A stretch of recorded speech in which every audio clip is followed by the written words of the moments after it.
has affected all of us. But the central qualities of a journalist has not changed and cannot change. And you will find those shared qualities with the best of them. To stand here also and receive this award is a moment for me to think of an ever-expanding journey that it has been for me. You know, I've had this sort of remarkable career that's gotten, you know, richer and better and more interesting experiences as a reporter at 60 Minutes, as an anchor at CBS This Morning, as an interviewer at Charlie Rose, and as almost a kind of presenter of CBS This Week. It has been remarkable now to travel around the world and see the Bloomberg News and the broadcast that they take of my show and see the impact. I interviewed last night a man who we had a tough conversation about human rights, the president of Egypt, Abdel el-Sisi, and the questions about why you are imprisoning journalists and why don't you understand how the world is repulsed by the idea that people can be put into jail for what they believe or what they report.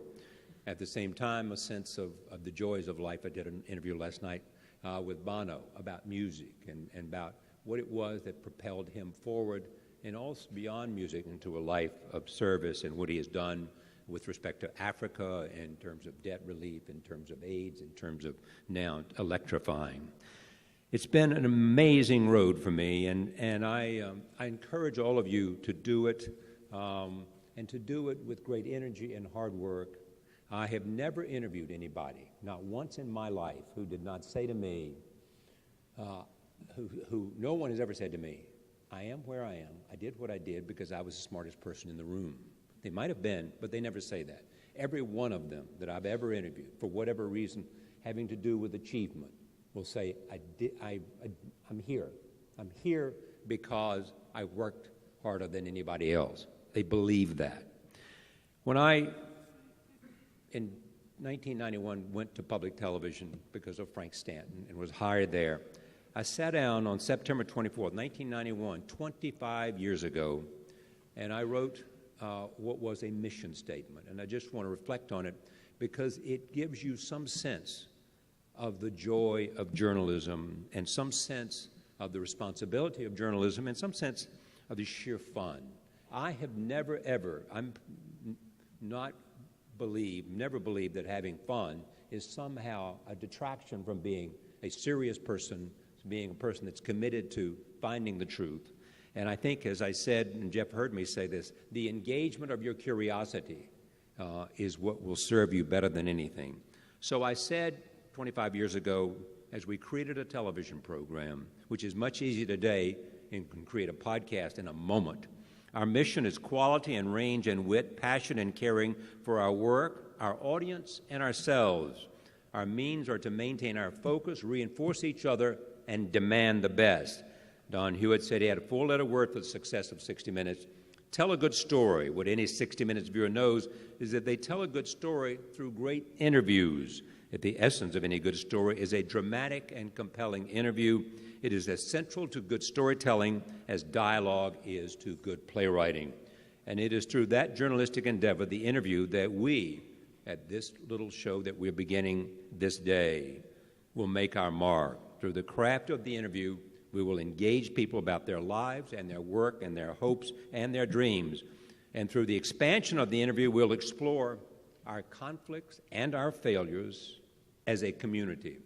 And we want each interview to have life and intimacy, humor and texture and soul, to be evocative of people's memories and dreams, cherished moments and deep misgivings, to be genuine and unembarrassed about our curiosity, about people, and about what makes them talk and makes them tick as well, to celebrate talent and craft and performance, to reflect intelligence, preparation, and spontaneity, to be open to the experience, to engage at different speeds, sometimes evocative, sometimes reflective, sometimes aggressive, and always curious. All of my colleagues have helped me remember that the shortest questions are often the best. And I say this evening, if you honor me for anything, a Lifetime Achievement Award, which I am deeply humbled, because it's been not just duty, but it has been responsibility and commitment. But it has been, for me, like nothing else could be. And I was struck again by what Jeff said, in terms of, when I look for someone and they say to me, I want to be something, I'm less impressed if they say, if I want to be a writer is one thing, if I want to write is another thing, if I want to be an anchor is one thing, if I want to report is another thing. We want people who want to do things in this profession. So if you honor me for anything, honor me for my belief in the power of questions, the power of curiosity, and yes, the power of confrontation. If an archive of engagement for 40 years stands for something, it is a passionate belief that we define and we debate and we explore and we expose. And if we do that, we'll be on the front line of the argument against the forces that will defeat us, and we will be the last best reason for a hopeful future.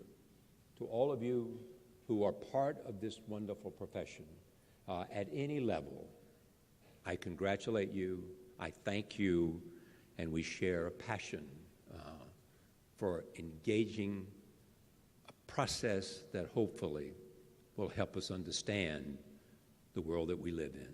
Thank you so much for this honor. Thank you.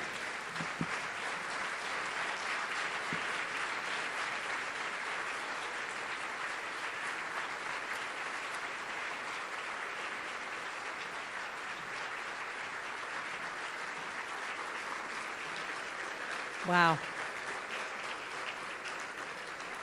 Congratulations to Charlie and Jeff. We want to thank TVU for their live stream today, the WXIA News team, and our 2016 Kaleidoscope Award recipients. Thank you, everyone, for joining us this evening for this very special presentation. I hope you will all join us for a reception honoring both Charlie Rose and Jeff Marks, as well as our other award winners and recipients, and it's sponsored by CBS News and Gray Television. The reception will be held on the second floor in Lagniappe at 6:30. I want to thank you all very much. Have a great evening. Please join us to celebrate. Thank you.